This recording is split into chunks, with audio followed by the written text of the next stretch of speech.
السلام علیکم جی جناب، میں سراج الحق بلدیہ لیانتر ترنگڑی صابر میں رہنے والا آدمی ہوں،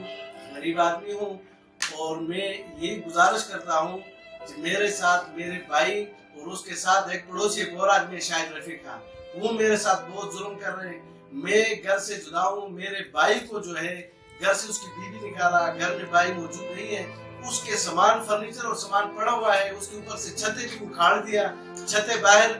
پھینک کے انہوں نے قبضہ کر کے اوپر لیٹر ڈال رہے ہیں، ان کے ساتھ ہی کھڑا ہوا ہے۔ ہم 5 بھائی ہیں اور 2 ہم گھر سے باہر ہیں اور 3 موجود ہیں، اور تیسرا جو چھوٹا بھائی ہے وہ گھر سے باہر ہے، باہر ملک میں ہے، اور یہ جو ہے انہوں نے اس کے بچوں کو بھی نکالا گھر سے، اور اس کا سامان میں سے ویران زمین پہ پڑا ہوا ہے، اوپر سے چھتیں بھی اکھاڑ رہے ہیں۔ اور میں گزارش کرتا ہوں ڈپٹی سے اور ضلع مانسہرہ سے، یہ درخواست انہوں نے لکھ کے دیا ہوا ہے، یہ بفے تھانے میں لے کے گیا، ان غریبوں نے بہت سی تعاون پولیس والے نے میرے ساتھ کیا، لیکن وہ بھائی میرے ساتھ بہت ظلم کر رہے ہیں، میرا اور کوئی سہارا نہیں۔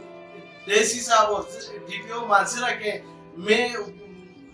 اور کسی میرے کو باتیں بھی نہیں آتی زیادہ، برائے مہربانی کر کے میرے ساتھ یہ ظلم ہو رہے، میرے ساتھ تعاون کرے، میرے کو اور کچھ جگہ نہیں معلوم، یہ میرے پاس سب ثبوت موجود ہے، اور اس کے باوجود بھی وہ میرے ساتھ ظلم کر رہے ہیں، اور ہمارا سامان باہر پڑا ہوا ہے، بھائی کے بچے کو بھی گھر سے نکالا، چھت اکھاڑ گئے،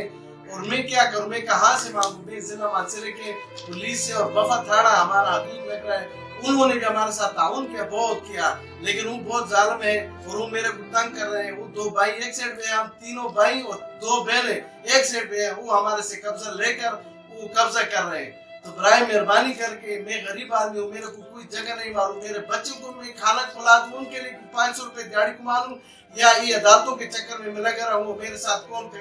ہوگا؟ تو آپ کی بڑی مہربانی ہوگی، تعاون ہوگا آپ کا میرے ساتھ کریں گے جی۔ میرے سے کو باتیں اور زیادہ نہیں آتی، تو آپ برائے مہربانی کر کے یہ میرے مسئلے کو حل کریں۔